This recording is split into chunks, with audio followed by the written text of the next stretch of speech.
नमस्कार मित्रों, कैसे हैं आप सभी। आइए आज हम चर्चा करेंगे ब्लाइंड चार्ट प्रेडिक्शन की तीसरे सीरीज अर्थात मिथुन लगन यानी जेमिनाई एसेंडेंट के बारे में। जिनके भी लगन में 3 नंबर लिखा हुआ है या फिर मिथुन लगा हुआ है, उनका जीवन कैसा होगा वो बिना ग्रहों के आधार पर हम ब्लाइंड चार्ट प्रेडिक्शन करेंगे। उसके पहले जानिए कि 26 तारीख यानी सोमवार को कृष्ण जन्माष्टमी है, यानी भगवान कृष्ण की जन्मोत्सव है।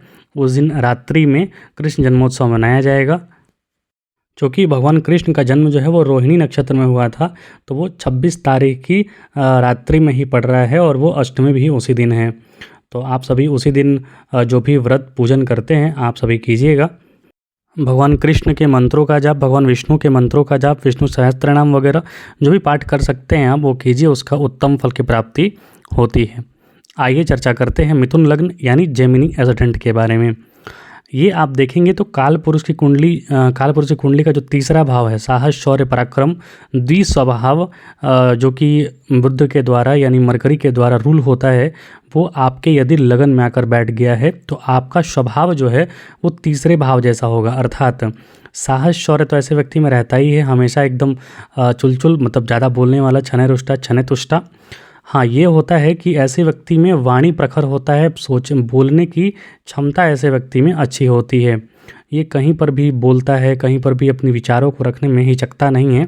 इसका कम्युनिकेशन स्किल अच्छा होता है। लेकिन जो मिथुन लगन है इसमें 2 नक्षत्रों का ज़्यादा प्रभाव होता है। पहला इसमें जो नक्षत्र होता है वो आर्द्रा नक्षत्र का प्रभाव होता है।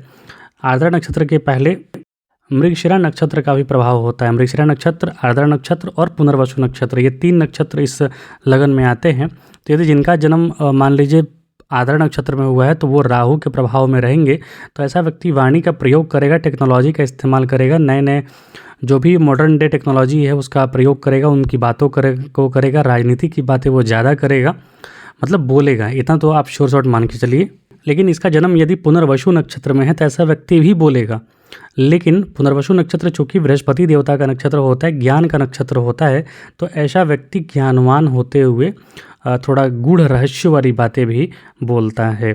तो मिथुन राशि के मिथुन लगन के जो जातक होते हैं उनमें सबसे पहला गुण यही होता है कि वो वाक्पटुता में माहिर होते हैं, अर्थात बोलने में माहिर होते हैं। यदि वो पुनर्वसु नक्षत्र या फिर मृगशिरा नक्षत्र के हैं तो व्यवसाय करने में भी, मतलब वाणी का प्रयोग करके धन कमाने में भी रुचि रखते हैं।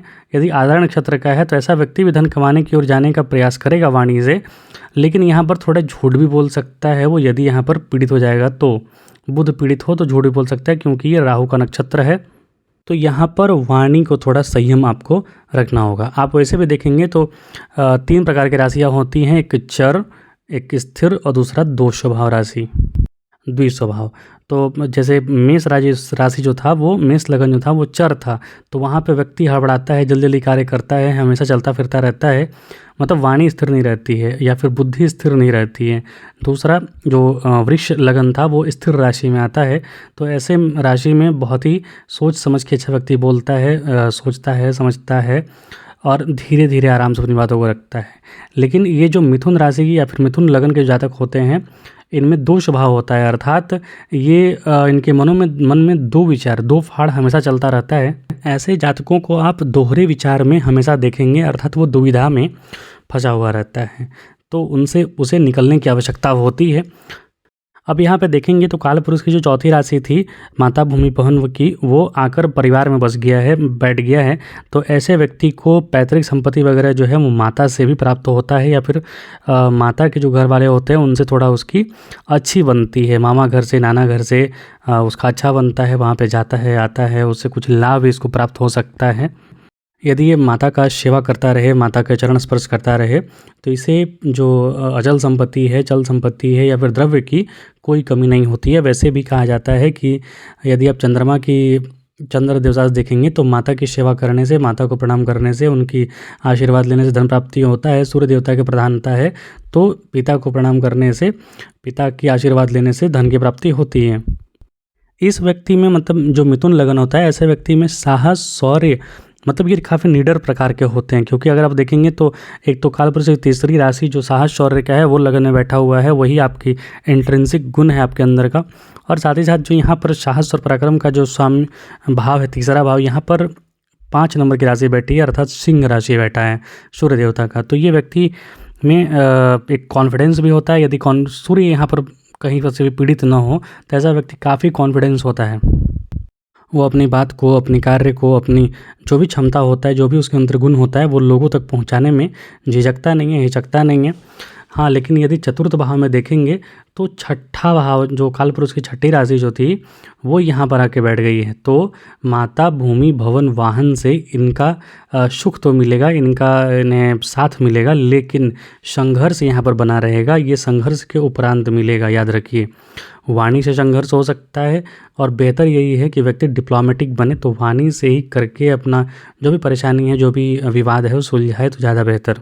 अन्यथा यदि दुष्ट ग्रह, पाप ग्रहों की राशि में अगर मतलब पाप ग्रहों का छाया यहाँ पर पड़ जाए चतुर्थ भाव में, तो ऐसा व्यक्ति को माता, भूमि, भवन, वाहन, सुख वगैरह के लिए या फिर मित्रता से भी सुख के लिए संघर्ष करना पड़ जाता है। वहाँ पर शत्रुता का भाव उत्पन्न हो जाता है। स्वयं आप शत्रु क्रिएट कर लेंगे। देखिए, जैसे आपको मैंने बताया कि लगन में 3 नंबर है, यानी वाणी का है। यदि यहाँ पर ये पाप पीड़ित हो जाए तो ऐसा व्यक्ति वाणी से ही अपने शत्रु क्रिएट कर लेता है और अपने सुख में कमी ले आता है। तो वाणी पर अगर नियंत्रण रखेंगे आप, तो माता, भूमि, भवन, वाहन, ये सब का भी सुख आपको प्राप्त हो जाएगा। हम मिथुन राशि के लिए यदि आप देखेंगे तो पंचम भाव में जो सप्तम भाव का राशि था कालपुरुष में, यानी कि विवाह का, दाम्पत्य जीवन का, वो पंचम भाव में आकर बैठ गया है।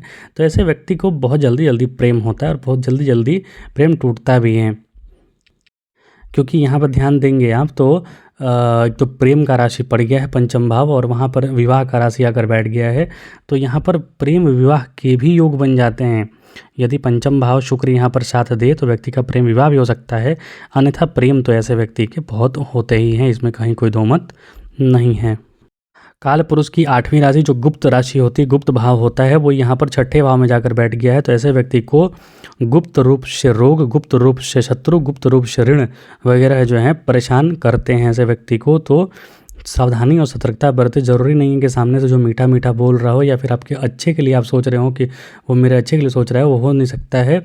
कहीं ना कहीं गुप्त रूप से या फिर अंदर ही अंदर आपको मतलब यहाँ पर ये स्पष्ट तौर पर दिखता है कि 8 नंबर लिखा हुआ छठे भाव में। तो मिथुन लगन के जातक जो हैं वो गुप्त शत्रुओं से, मतलब गुप्त जो आपको परेशान करने के कारक हैं, संघर्ष के जो कारक हैं, उन सब चीज़ों से व्यक्ति परेशान रहते हैं। अचानक से चीज़ें होती हैं, इसको पता भी नहीं चलता है, और बाद में संघर्ष करके किसी प्रकार यदि संघर्ष कर रहा है तो वो स्टैंड करेगा, अन्यथा खत्म हो जाएगा।